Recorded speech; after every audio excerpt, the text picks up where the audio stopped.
Hello and welcome to part 4 of my Kethane mining program. Yep, as you can see, I've docked another one of these Kethane ferries to the station. I didn't bother recording that because, I just did the same thing again, just sent it to the moon, filled it with Kethane and brought it back. You don't need to see me doing that more than once, I don't think. So it's a bit wobbly, this station now. And so yeah, I'm ready to go off to other planets to do some missions now. I can come and dock to here, refuel, and go off to wherever I please. And by the way, I docked this second one without RCS. Yeah, I probably should have recorded that because it was quite impressive. But yeah, I forgot that the RCS ports are not placed optimally, so I had no sideways or vertical translation, which was not fun. But yeah, I just managed to wriggle it on, like, quicker than I usually have to dock, actually. But anyway, I think I'm gonna go to Duna today. We're gonna mine some Kethane there, so that we can send things back, maybe. And there are some Kethane jet engines, which are powered by Kethane and whatever the atmosphere happens to be. So I really want to build a Kethane jet and go and fly it around on Duna and maybe Eve as well in the future. So I'm going to go away and build that and come back when I'm ready to launch it. Okay, first things first, we're going to send out this Kethane probe. And yep, that's just a tiny probe with the ant engine. Now, this launch stage has probably just about enough delta V to rendezvous with the station in orbit. Got a docking port on either side just to keep it balanced. And yeah, these stages here will be ditched on the launch, and the center stage will be refueled by the station. And it has, in a vacuum, over 3,000 meters a second delta V, so that's enough to get to Duna. Nearly said Mars. Yeah, it's easily enough to get to Duna. And yeah, probably do some orbital maneuvers. Go away. There we go. Right. And I'm not going to send anything else at the same time because that usually ends in failure and horribleness. So, just going to send this out by itself. And, alright, I'll pick this back up again when we're rendezvousing with the station. Okay, now time for some fun with docking. Yeah, I got here. I had to make a couple of adjustments to this. You can see that I've put a ridiculously large reaction wheel on it. Yeah, I use these aerospike engines. I forgot that they don't have any gimbaling, so yeah, that's a thing. Right. The large reaction wheel is actually lighter than the small one, so that's why I've used it. And it gives it just the most ridiculous amount of torque. Probably too much. But never mind. Okay, let's... I suppose I could probably disable it here now that I'm not using the engines, and we still... Whoops. Yeah, we still have the probe on it, which... no. Screw that. Right. Now, time to dock. With this tiny, tiny amount of RCS that I have. Let's just move in towards the target. I'll use that docking port there, I believe. I'll use this docking port here, and that's going to give me some interesting things. Like, I don't know if this... Like, if I hit backwards now, am I gonna... Yeah. Oh! Okay. So, having the docking port on the side...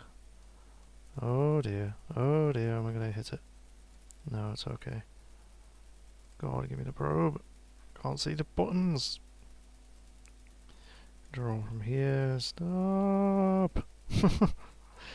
Yeah, so I'm not going to be able to control it from there. So, where is that taking me? Come back. Nope, where are you going? Oh, and I docked so easily before, and this is just a nightmare. Where are you going? No! Okay, this is obviously rotated. There we go. Okay, now let's come back over here, you son of a bitch. Hey. Doesn't this look ridiculous though with that big reaction wheel on it? Okay. Coming over to the right area. Let's get it aligned properly. Oh, don't hit the docking arm. Alright, that should be about right there. Whoa.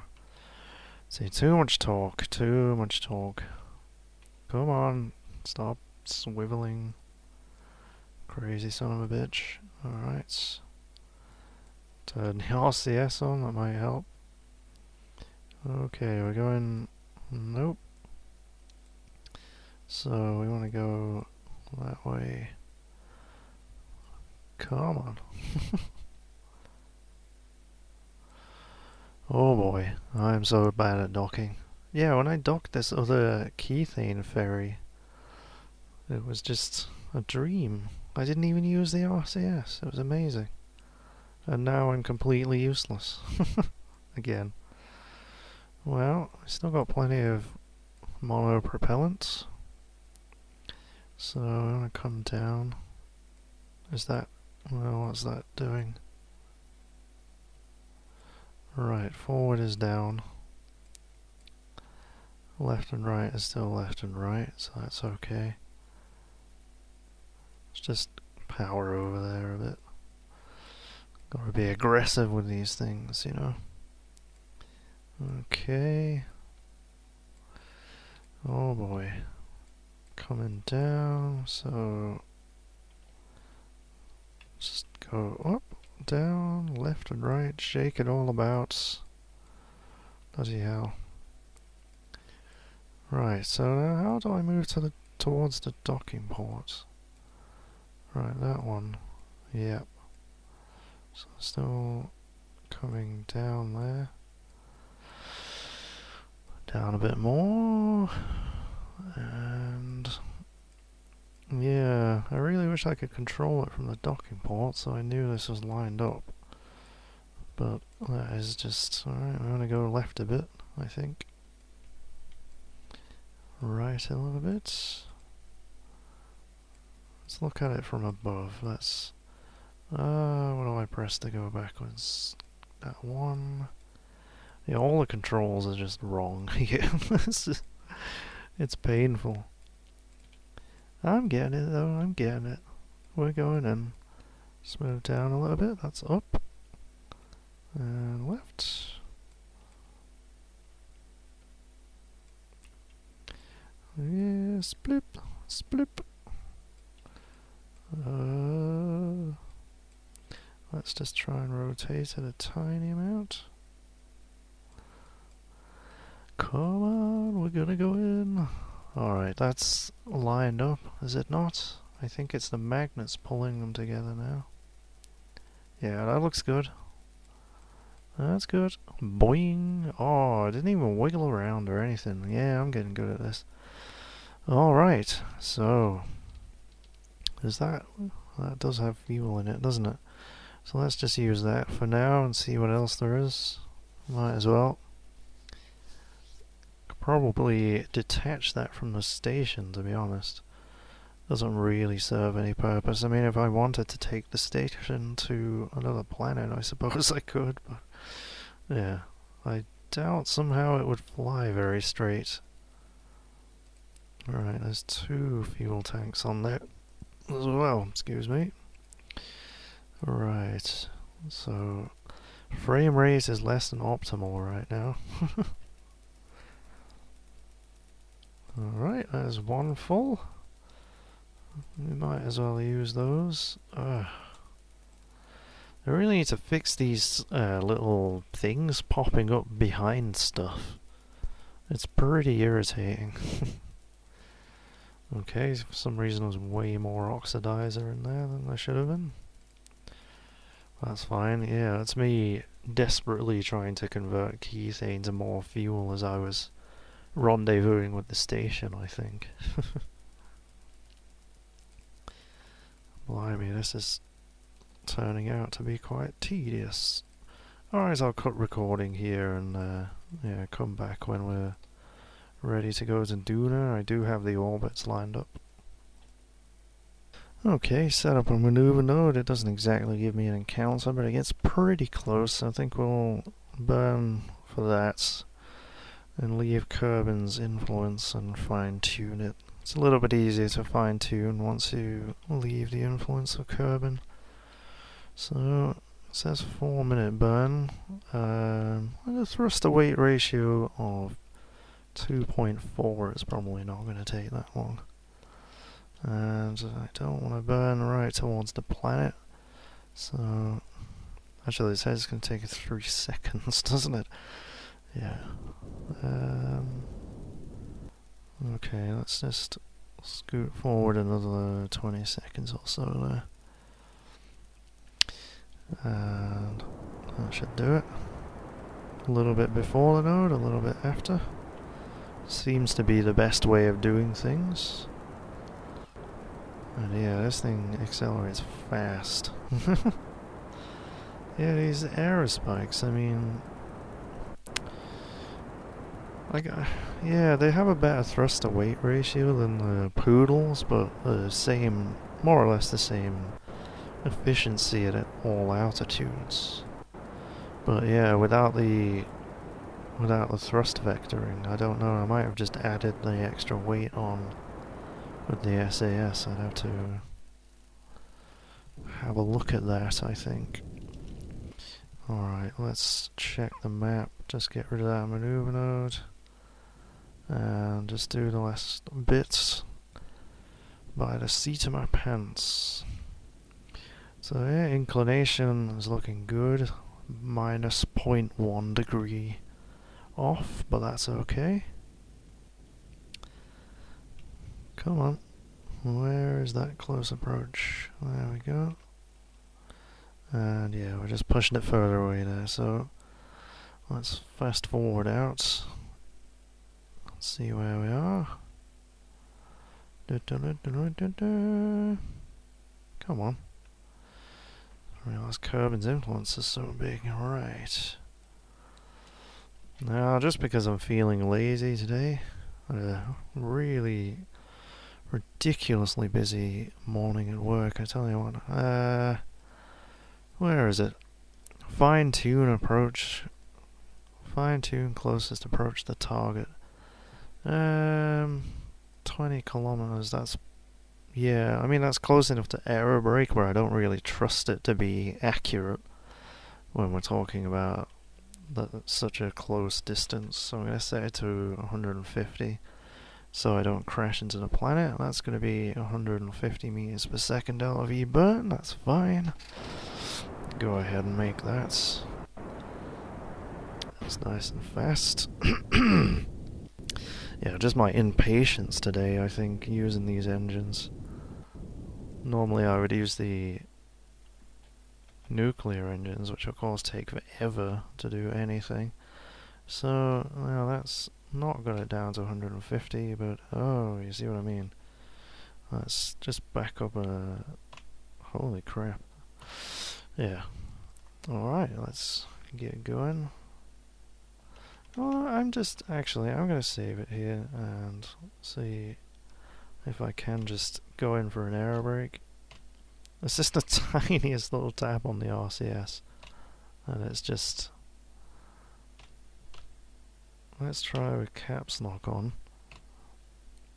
There we go. 13 kilometers. Excuse me. I think that's okay for an air brake. I did just quick save, so let's get around there. Look at my electric charge going crazy. It doesn't like being fast forwarded. So yeah, I mean, there's plenty of delta V in this. I could have just used the engine to circularize my orbit actually, because the probe itself has an engine with over 1,000 meters a second delta V in it as well. So, alright, let's pull it out of ridiculous speed. Because at this speed there is absolutely zero physics, and you will just... like, it won't even slow you down when you get close to the planet, you know? So you can just... like, you can set a collision course for a planet and put it on maximum speed, and it will just whiz right through the planet somehow, as if it's not there. So let's see how much this changes. 13 kilometers. As soon as I get in its influence, it'll change. Guarantee it. Lag, lag, lag. What? 8 million meters? That's incorrect, surely. What? Did I definitely had that down to 13 kilometers, didn't I? Yeah, never mind. We're here now, we might as well use it. So yeah, you see we got plenty of fuel here. We're doing good. Right, we have one of the small detector things on. Oh, god damn it, Ike. That's fine. Son of a bitch. So yeah, we need to get down to 250 kilometers. In fact, we might as well air brake. I believe it will give me the correct altitude this time, now that we're actually in its influence. Alright. Ooh, this thing is just crazy with this big bloody reaction wheel on it. There we go. Whoops. Fast forward. Don't think we'll be able to see it. Well, we will be able to see it. Yeah, there it is. Time to periapse. 4 hours. Wow. Whee! Whoa, that's weird. We're so close to Ike that it just looks enormous. Look at that. Some weird forced perspective going on there.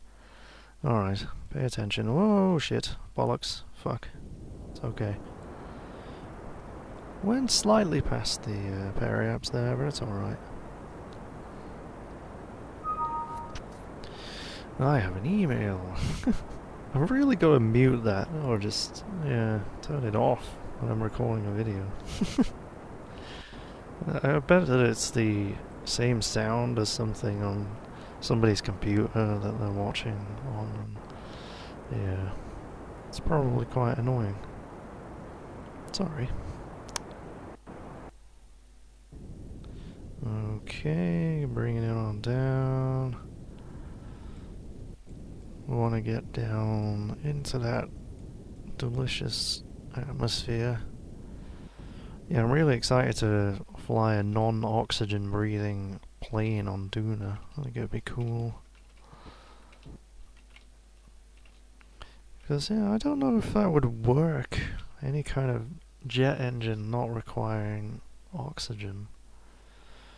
I don't know, I mean, you could find some way, because the atmosphere is carbon dioxide as far as we know. It is a Mars analog. So if you could find some way, something that would react and remove the oxygen from the carbon, then maybe, I don't know. Should probably remove this maneuver node. There we go. So yeah, we definitely won't get that encounter with Ike because we are about to aero brake. It should look quite interesting at least. Didn't put any lights on this, as usual. I always forget. Come on, are we in the atmosphere or what? Where are those magnificent effects? So yeah, normally coming down to 17 kilometers to aero brake would be absolute suicide, but not on Duna. The atmosphere is extremely thin. You can't even really fly a plane above there, it just floats around listlessly. Am I braking here? Yeah, see, I'm not really braking that hard. Well, it is coming down though. Yeah. If we can get it down to 250 kilometers, that'd be ideal, but I don't think it's going to come down that far. No heating effects. That's kind of anticlimactic. There's Ike looking enormous again, besides the sun. That's just bizarre, yeah. Okay, 1,000,000 kilometers. Not quite out of the atmosphere yet. But we're not going to do any considerable braking here, so I might as well use the last of this fuel to pull it down. Whoa, that comes down fast.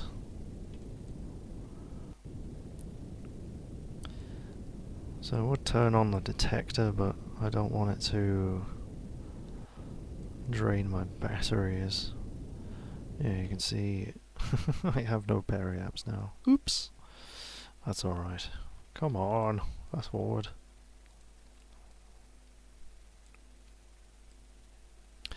Do do do do do do do do do do do. Yeah, I don't know if you noticed, I do turn the music off in Kerbal Space Program, and in most games actually. It's I do actually like the music in Kerbal Space Program. In case you ever wonder where it is, I just, it's just like if you take your favorite song and put it on repeat for thousands of hours. Do you think you get sick of it? Yeah, I think so. So, yeah, I like the music, but I just don't want to hear it over and over again for infinity. So I actually want to get on an inclined orbit here, don't I? Whoa, whoa! So yeah, I do have the music turned off. I think it adds to the atmosphere though, and all you can hear is just your own engine. And there we go, we have run out of fuel on this stage. That's a decent enough inclination. Not sure how fast the planet turns, but let us decouple all this. I suppose I'll quick save it. And go around to periapps to pull that apoapps back in, because that's a bit ridiculous. Come on. I can't fast forward when you're doing this. Right. Well, actually, I might as well turn on the detector now. Right, come out and fast forward. What? Oh, bollocks.